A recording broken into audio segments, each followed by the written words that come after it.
మరి నా నోటి నుంచి వస్తున్న దేవుని మాటలు మాత్రమే మీరు అందరూ గమనించాలని ఆశపడుచున్నాను. మరి మనం క్రైస్తవులుగా మనం బ్రతుకుతున్నప్పుడు మన యొక్క గేమ్ ఏంటంటే, మనం రోజు చర్చకు వస్తున్నాం, ప్రార్థన చేస్తున్నాం, ఇంత ప్రయాసపడి వస్తున్నాం కదా. మన గమ్యం దేనికోసం? పరలోక రాజ్యాల్లో మనం వెళ్ళడానికి. మరి మనందరం ఇప్పటికిప్పుడు దేవుడు రాకడ వచ్చేస్తే పరలోక రాజ్యం వెళ్ళిపోతామండి? వెళ్ళిపోతారు. ఇక్కడ ఉన్న వాళ్ళందరూ వెళ్ళిపోతారా పరలోక రాజ్యం? సిద్ధంగా ఉన్నారా అందరూ? మరి మన ఒక క్రియను బట్టి, మన ఒక జీవితంలో జరుగుతున్న విధానం బట్టి మనకి ఆ నమ్మకం ఉందో లేదో మరి ఈ రోజు మరి దేవుడు మరి ఆశపడుతున్నారు. మరి మత్తయి సువార్త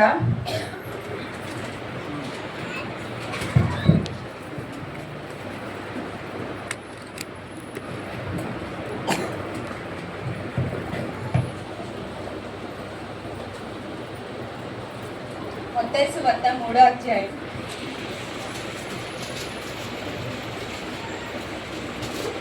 ఫస్ట్ వచనం అండి. ఆ దినములందు బాప్తిస్మిచ్చు యోహాను వచ్చి పరలోక రాజ్యం సమీపించి ఉన్నది, మారు మనసు పొందుడని యూదయారణ్యంలో ప్రకటించుచుండెను. చాలండి. అంటే పరలోక రాజ్యం సమీపిస్తుంది. మనందరం ఏం చేయాలి? మారు మనసు పొంది బాప్తిసం తీసుకోవాలి. మనం అందరం బాప్తిసం తీసుకున్నాం. ఇక్కడ ఉన్న వాళ్ళ కొంతమంది బాప్తిసం తీసుకోలేదు, కానీ కొంతమంది బాప్తిసం తీసుకున్నారు. బాప్తిసం తీసుకున్నాం, కానీ మనలో మారు మనసు అనేది ఉందా లేదా గమనించుకోవాలి. మారు మనసు అంటే ఏంటండి? మనలో కొన్ని మారిపోవాలి. అంటే అది మారు మనసు అనేది ఎలా వస్తుంది అంటే దేవుని కృప మన మీద ఉంటే, మనం చేసే చిన్న చిన్న తప్పులే అవి మనం గ్రహించుకోవటానికి, వాటిని ఒప్పుకోవటానికి దేవుని యొక్క కృప మన మీద ఉన్నప్పుడే మనకి మారు మనసు అనేది వస్తుందంట. ఈ మారు మనసు ఉంటేనే మనం పరలోక రాజ్యం అనేది వెళ్ళగలం. ఎందుకంటే పరలోక రాజ్యం సమీపిస్తుంది, మీరందరూ మారు మనసు పొందని ఆ రోజు యోహాన్ గారు ప్రకటించారంట. ఈరోజు సువార్తకు కూడా దేవుడు చెప్తున్నాడు, మీరు బాప్తీసాలు పొందుకున్నారు కానీ మీలో మారు మనసు లేదేమో.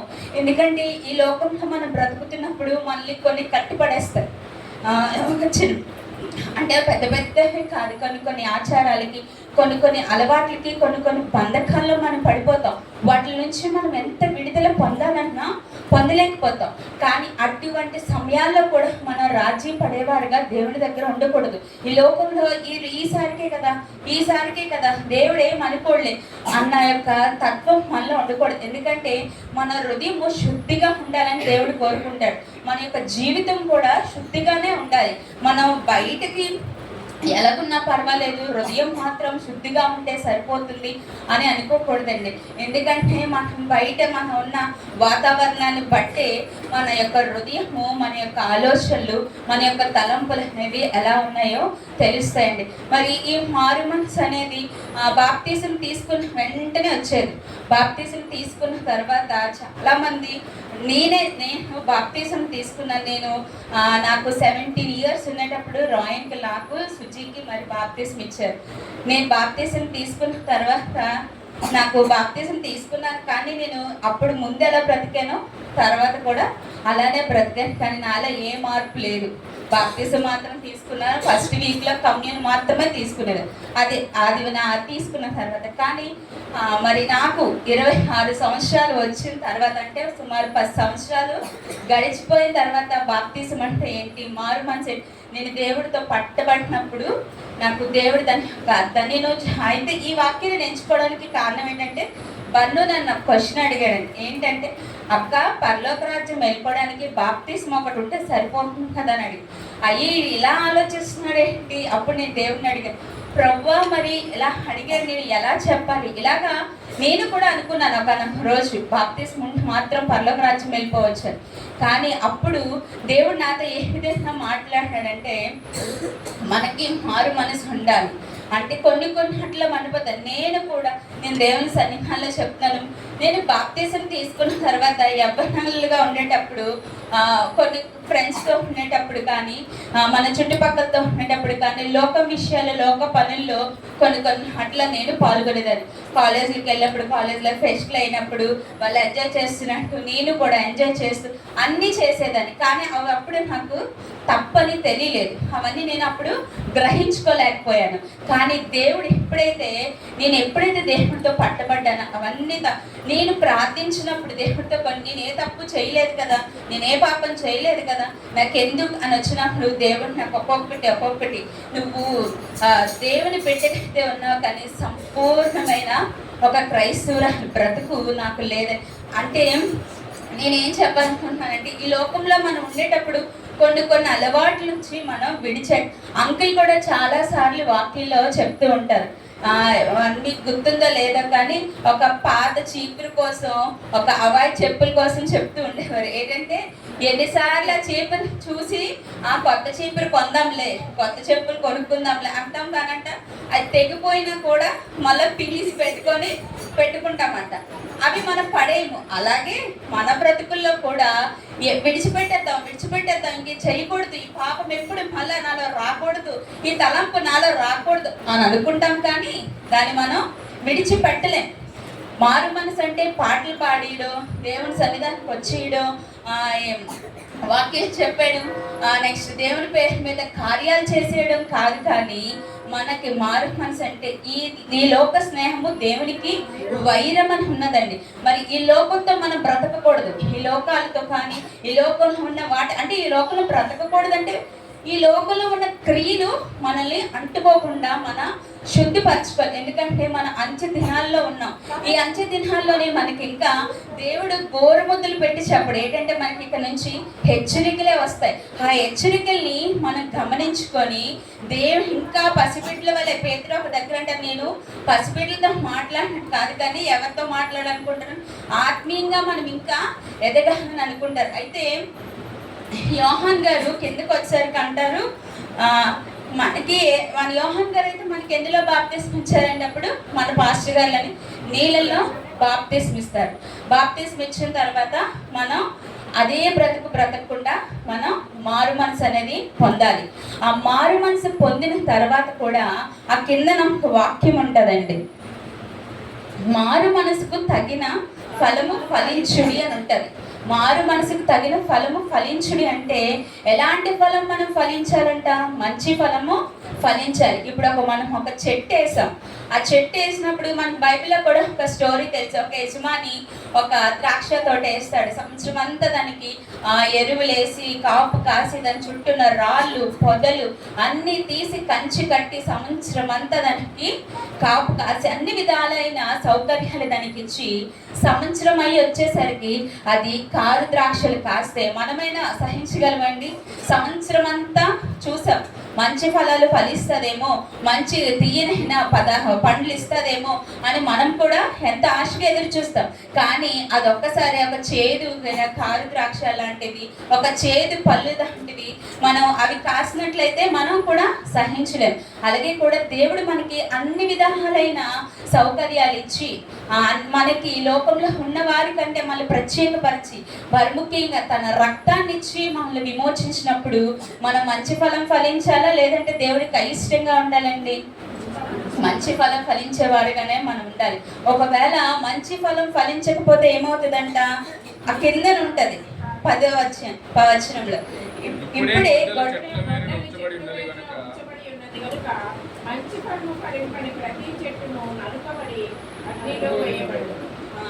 ఏమైతుందండి? చాలా మంచి ఫలము ఫలించకపోతే మన చెట్టు ఓరన ఏముంటదండి? గొడ్డలితో ఆ చెట్టుని నరికి అగ్నిలో పడేస్తారంట. మనము ప్రతిరోజు మేము చర్చికి వచ్చాం కదేసయ్య, నీ చర్చిలో ఆరాధన చేసాం కదేసయ్య, ఇది చేసాం కదేసయ్య, అది చేసాం కదేసయ్య అని అంటే దేవుడు ఊరుకోడండి. ఏం చెప్తున్నాడంటే మీరు శుద్ధి మంచి ఫలము ఫలించాలి అంటే మీరు మనం పరిశుద్ధులని ప్రార్థన చేస్తాం కదా ఏసై కోసం. మరి ఏసై ఒక దగ్గర అంటారు, నేనును పరిశుద్ధుడు గనుక మీరును పరిశుద్ధులై ఉండుడి అంటారు. మరి మనలో అటువంటి పరిశుద్ధత ఉండాలంటే మనలో ఉన్న సమస్తము కూడా నూతన పరచబడాలి. అలాంటప్పుడే మనము మంచి ఫలములు ఫలిస్తాం. మంచి ఫలములు ఫలించినప్పుడే మన యజమాని మనల్ని ఏం చేస్తాడు, తన ఇంటిలో తన పక్కనే కూర్చోబెట్టుకుంటాడు. ఒకవేళ మన మంచి ఫలములు ఫలించకపోతే మరి ఒక చెట్టుని నరికి అగ్నిలో అంటే ఎక్కడండి, నరకంలో వేసేస్తాడు. అందుకే నేను స్టార్టింగ్ అడిగాను, మన ఇక్కడ ఉన్న వాళ్ళందరూ పరలోకం వెళ్ళిపోతామా అని నేను అందుకే అడిగాను. ఏమో నాలోని కూడా నేను ఇక్కడ నుంచి చెప్తున్నాను, నేను కూడా నాలో ఏ పాపం దాగుందో తెలియదు. మరి దేవుడికి నాకు మరి మధ్యన మరొక పాప గోడ ఏమైనా అడ్డుగా ఉందేమో మరి నాకు కూడా తెలియదు. మరి అవి మనం తెలుసుకోవాలంటే దేవుని సన్నిధానంలో మొరపెట్టాలి, ప్రార్థించాలి. ప్రభువా, నీకు నాకు మధ్యన ఏమైనా నన్ను అడ్డపరిచి ఏమైనా కార్యాలను చేస్తున్నానేమో ప్రభువా, ఈ దినము నుంచి వాటి నుంచి నాకు విడుదల దయచేయమని మనం ప్రతిరోజు అనుదిన మన ప్రార్థనలో అడుగుతూ ఉండాలండి. ఎందుకంటే మన గమ్యం ఒకటి, మనం చేరాల్సింది ఒకటి, ఎక్కడికంటే పరలోక రాజ్యం వెళ్ళాలంటే ఒక బాప్తిసమే కాదు, కానీ దాంతో పాటు మారు మనసు అనేది ఉండాలి. ఇప్పుడు మనము ఒక ట్రిప్కి వెళ్తున్నామండి. ఆ ట్రిప్కి వెళ్ళేటప్పుడు మనం కార్ని వాడతాం కదా. కారు ఉంటే వెళ్ళిపోతుందా? కార్లో ఏముండాలి? పెట్రోల్ ఉండాలి. పెట్రోల్ ఉంటే మాత్రమే మనం చేరాల్సిన గమ్యానికి మనం చేరుతాం.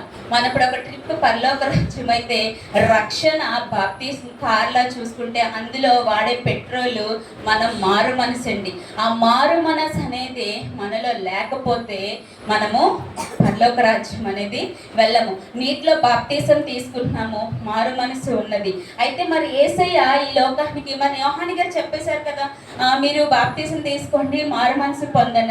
మరి దేవుడు ఈ లోకానికి ఎందుకు వచ్చారండి?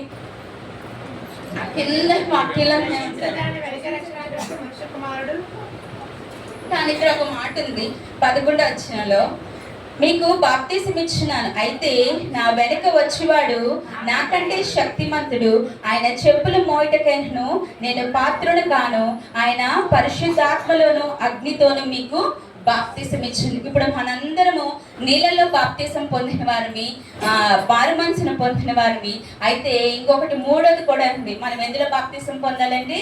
పరిశుద్ధాత్మలో అగ్నిలో కూడా బాప్తిసం. ఇది ఎవరిస్తారు మనకి? యేసయ్య ఇస్తారు.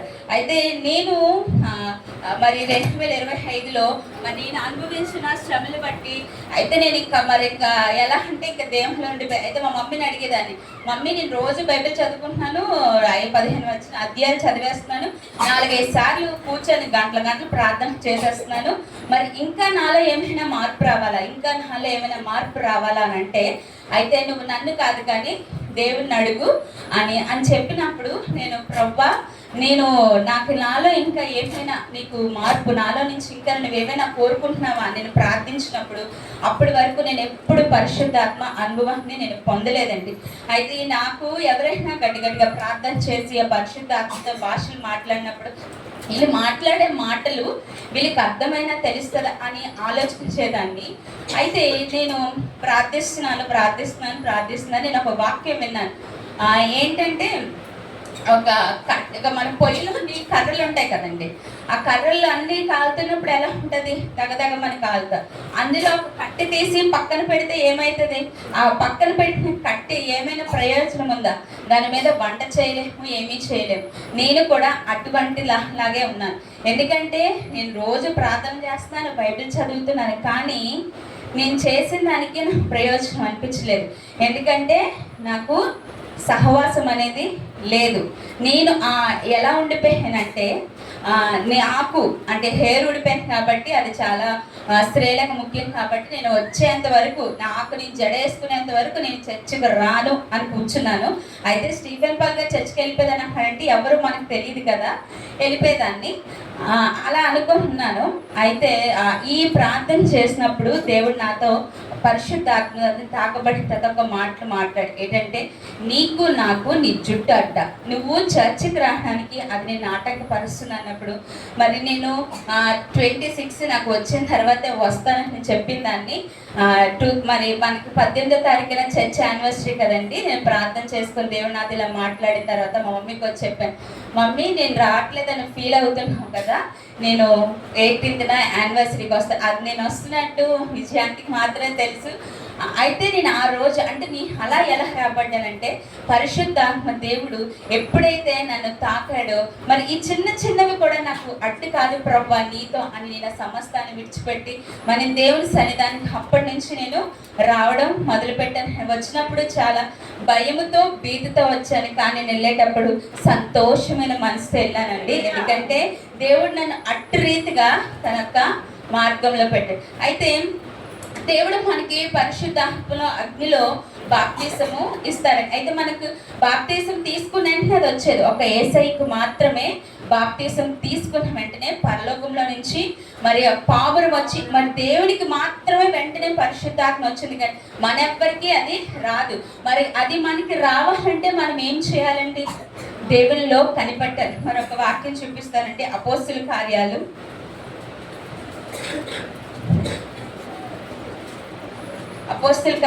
8వ అధ్యాయం 15-16 వచనం. వీరు వచ్చి వారు పరిశుద్ధాత్మను పొందవలని వారి కొరకు ప్రార్థన చేసిరి. అంతకు ముందులో ఆయన దిగి ఉండలేదు, వారు ప్రభువైన యేసు నామమున బాప్తిసం మాత్రమే పొంది ఉండరు. అంటే ఇక్కడ ఒక సంఘం ఉందండి. ఫిలిప్పు అనే ఒక దైవజనుడు వాళ్ళందరికీ యేసయ్య కోసం, యేసయ్య రాజ్యం కోసం, దేవుని నామం కోసం మరి సువార్త ప్రకటిస్తున్నప్పుడు వారందరూ నమ్మి బాప్తిసం పొంది, అక్కడ ఒక మాట ఉంటది, వారు అప్పుడు సీమోనును నమ్మి బాప్తిసం పొంది ఫిలిప్పును ఎడబాయకుండిరి అని ఉంటది. అంటే వారు బాప్తిసం తీసుకున్న తర్వాత ఎడబాయలేదంట, వారు ఆయనతోనే ఉండి ఆయన చేస్తున్న అద్భుత కార్యాలు, ఆశ్చర్య కార్యాలు చూస్తూ ఉన్నారు. ఈ విషయం యెరూషలేములో ఉన్న అపోస్తలులైన పేతురు, యోహాను విని వచ్చి వారికి ప్రార్థించినప్పుడు వారి మీద పరిశుద్ధాత్మ దిగిందంట. అంటే అంతకు ముందు వరకు వాళ్ళు నీళ్ళతో బాప్తిసం తీసుకున్నారు, కానీ అప్పటి వరకు వారు ఎవ్వరి మీదకి పరిశుద్ధాత్మ అయితే రాలేదు. అంటే వాళ్ళు అక్కడ ఏం చేశారంటే, బాప్తిసం తీసుకున్న తర్వాత వారి యొక్క పాత జీవితానికి, అంతకు ముందు బ్రతికిన బ్రతుకులకి, వారి యొక్క పనులకి వాళ్ళు వెళ్ళిపోలేదు, కానీ ఎడబాయకుండా దేవుని యొద్ద కనిపెట్టారు. మనం ఎప్పుడైతే దేవుని దగ్గర కనిపెడతామో, ప్రార్థిస్తామో, మన యొక్క దినచర్యలో అదొక భాగం అయిపోయినట్లు మనం ఎప్పుడైతే బ్రతుకుతామో అప్పుడు దేవుని కృప ద్వారా మనం ఏం పొందుకుంటామండి?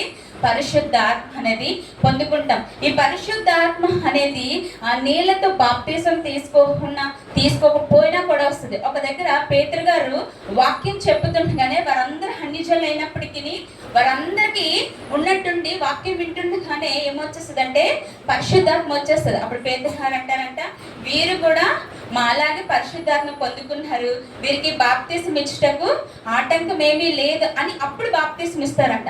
అంటే మనము దేవుడిచ్చే ఈ పరిశుద్ధాత్మ ద్వారా కానీ అగ్ని ద్వారా కానీ మనం బాప్తిసం పొందాలంటే మనం మొట్టమొదటిగా చేయవలసింది ఏంటంటే దేవునిలో మనం కనిపెట్టుకొని ఉండాలండి. దేవుడు ఎప్పుడు మన యొక్క జీవితంలో ప్రతి విషయంలో దేవుని దగ్గర ఉండాలి. మనకి సంపూర్ణమైన మారు మనసు ఉండాలి.